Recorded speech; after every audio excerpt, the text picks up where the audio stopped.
किसी घने वन में एक बहुत बड़ा शेर रहता था।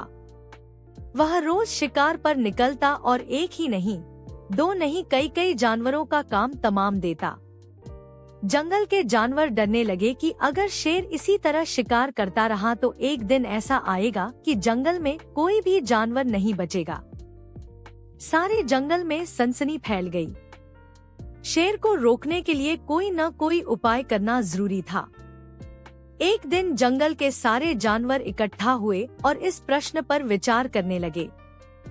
अंत में उन्होंने तय किया कि वे सब शेर के पास जाकर उनसे इस बारे में बात करें। दूसरे दिन जानवरों के एक दल शेर के पास पहुंचा। उनके अपनी ओर आते देख शेर घबरा गया और उसने गरज कर पूछा, क्या बात है? तुम सब यहाँ क्यों आ रहे हो? जानवर दल के नेता ने कहा, महाराज, हम आपके पास निवेदन करने आए हैं। आप राजा हैं और हम आपकी प्रजा। जब आप शिकार करने निकलते हैं तो बहुत जानवर मार डालते हैं। आप सबको खा भी नहीं पाते। इस तरह से हमारी संख्या कम होती जा रही है। अगर ऐसा ही होता रहा तो कुछ ही दिनों में जंगल में आपके सिवाय और कोई भी नहीं बचेगा। प्रजा के बिना राजा भी कैसे रह सकता है? यदि हम सभी मर जाएंगे तो आप भी राजा नहीं रहेंगे। हम चाहते हैं कि आप सदा हमारे राजा बने रहें। आपसे हमारी विनती है कि आप अपने घर पर ही रहा करें। हर रोज स्वयं आपके खाने के लिए एक जानवर भेज दिया करेंगे। इस तरह से राजा और प्रजा दोनों ही चैन से रह सकेंगे। शेर को लगा कि जानवरों की बात में सच्चाई है। उसने पल भर सोचा, फिर बोला, अच्छी बात है, मैं तुम्हारे सुझाव को मान लेता हूँ। लेकिन याद रखना, अगर किसी भी दिन तुमने मेरे खाने के लिए पूरा भोजन नहीं भेजा तो मैं जितने जानवर चाहूँगा मार डालूंगा।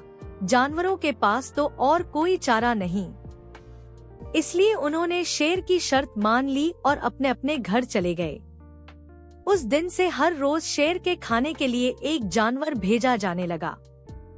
इसके लिए जंगल में रहने वाले सब जानवरों में से एक एक जानवर बारी बारी से चुना जाता था। कुछ दिन बाद खरगोशों की बारी भी आ गई। शेर के भोजन के लिए एक नन्हें से खरगोश को चुना गया। वह खरगोश जितना छोटा था उतना ही चतुर भी था।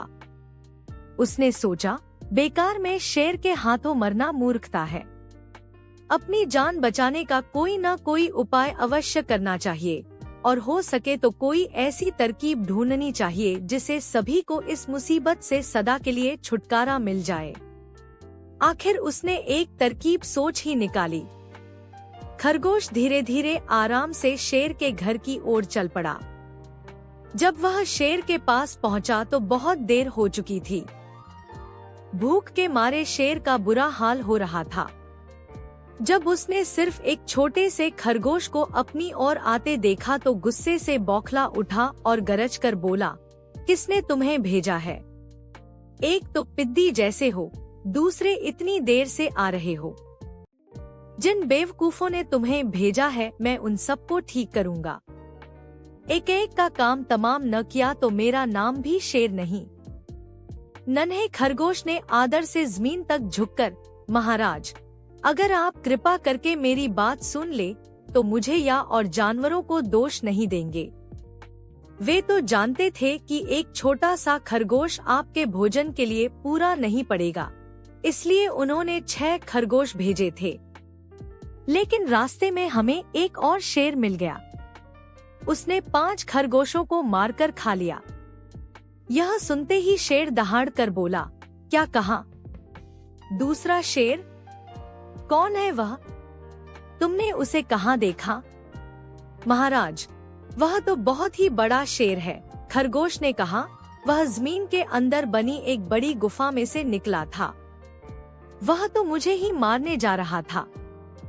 पर मैंने उससे कहा, सरकार, आपको पता नहीं कि आपने क्या अंधेर कर दिया है। हम सब अपने महाराज के भोजन के लिए जा रहे थे, लेकिन आपने उनका सारा खाना खा लिया है। हमारे महाराज ऐसी बातें सहन नहीं करेंगे।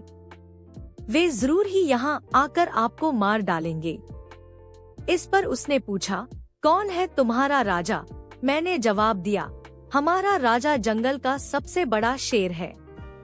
महाराज, मेरे ऐसा कहते ही वह गुस्से से लाल पीला होकर बोला, बेवकूफ, इस जंगल का राजा सिर्फ मैं हूँ।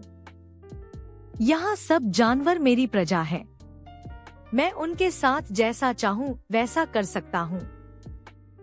जिस मूर्ख को तुम अपना राजा कहते हो, उस चोर को मेरे सामने हाजिर करो। मैं उसे बताऊंगा कि असली राजा कौन है। महाराज, इतना कहकर उस शेर ने आपको लिवाने के लिए मुझे यहाँ भेज दिया। खरगोश की बात सुनकर शेर को बड़ा गुस्सा आया और वह बार बार गर्जने लगा। उसकी भयानक गरज से सारा जंगल दहलने लगा। मुझे फौरन उस मूर्ख का पता बताओ, शेर ने दहाड़कर कहा। जब तक मैं उसे जान से न मार दूंगा मुझे चैन नहीं मिलेगा। बहुत अच्छा महाराज, खरगोश ने कहा, मौत ही उस दुष्ट की सजा है। अगर मैं और बड़ा और मजबूत होता तो मैं खुद ही उसके टुकड़े टुकड़े कर देता। चलो, रास्ता दिखाओ, शेर ने कहा। फौरन बताओ किधर चलना है। इधर आइए महाराज, इधर। खरगोश रास्ता दिखाते हुआ शेर को एक कुएं के पास ले गया और बोला, महाराज, वह दुष्ट शेर जमीन के नीचे किले में रहता है। जरा सावधान रहिएगा। किले में छुपा दुश्मन खतरनाक होता है। मैं उससे निपट लूंगा। शेर ने कहा, तुम यह बताओ कि वह है कहाँ? पहले जब मैंने उसे देखा था तब तो वह यहीं बाहर खड़ा था। लगता है आपको आता देखकर वह किले में घुस गया। आइए मैं आपको दिखाता हूँ। खरगोश ने कुएं के नजदीक आकर शेर से अंदर झांकने के लिए कहा। शेर ने कुएं के अंदर झांका तो उसे कुएं के पानी में अपनी परछाई दिखाई दी। परछाई को देखकर शेर जोर से दहाड़ा। कुएं के अंदर से आती हुई अपने ही दहाड़ने की गूंज सुनकर उसने समझा कि दूसरा शेर भी दहाड़ रहा है। दुश्मन को तुरंत मार डालने के इरादे से वह फौरन कुएं में कूद पड़ा। कूदते ही पहले तो वह कुएं की दीवार से टकराया, फिर धड़ाम से पानी में गिरा और डूबकर मर गया। इस तरह चतुराई से शेर से छुट्टी पाकर नन्हा खरगोश घर लौटा। उसने जंगल के जानवरों को शेर के मारे जाने की कहानी सुनाई। दुश्मन के मारे जाने की खबर से सारे जंगल में खुशी फैल गई। जंगल के सभी जानवर खरगोश की जय जयकार करने लगे। सीख: घोर संकट की परिस्थितियों में भी हमें सूझबूझ और चतुराई से काम लेना चाहिए और आखिरी दम तक प्रयास करना चाहिए। सूझबूझ और चतुराई से काम लेकर हम भयंकर संकट से उबर सकते हैं और बड़े से बड़े शक्तिशाली शत्रु को भी पराजित कर सकते हैं।